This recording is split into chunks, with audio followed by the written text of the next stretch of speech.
Il a contribué à la réussite du retour de la Star Academy sur TF1.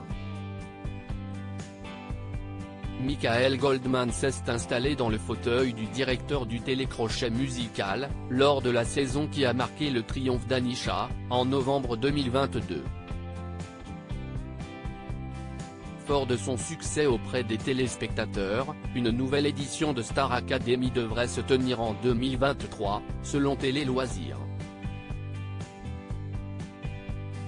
Mais, le producteur de musique de 43 ans et fils de Jean-Jacques Goldman ne figurerait plus à la tête de l'équipe professorale.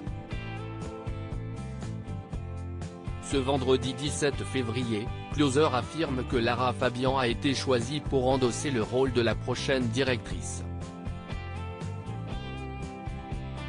Ce n'est pas la première fois que le nom de la chanteuse de 53 ans est cité pour ce poste.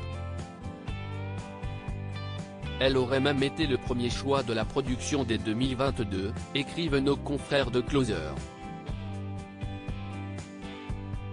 D'autant plus qu'elle est actuellement la directrice de la version québécoise du show. Je sais que beaucoup ont spéculé dans les médias.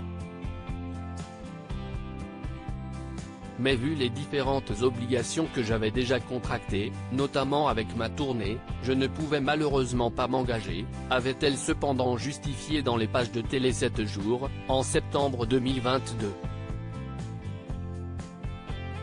Star Academy, que sont devenus les professeurs emblématiques?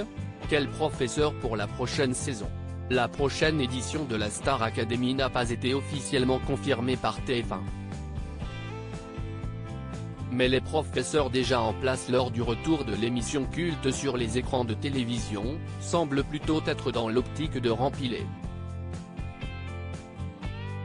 Dans tous les cas, je dirais oui pour une deuxième saison, a confié le professeur de danse, Yanis Marshall à Sudinfo. Et d'ajouter, après, comme je le dis tout le temps, il y a des choses à revoir, des choses qui se négocient.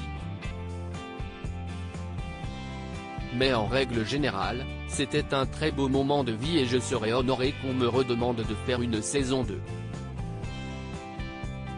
De son côté, Adeline Tunayuti, professeure de chant, a indiqué son souhait de revenir, mais la production ne l'a pas encore sollicité. Ils commencent à se remplir, j'espère qu'ils ne reviendront pas vers moi trop tard, a-t-elle prévenu au sujet de son emploi du temps, auprès de Sudinfo. Crédit photo, capture d'écran TF1.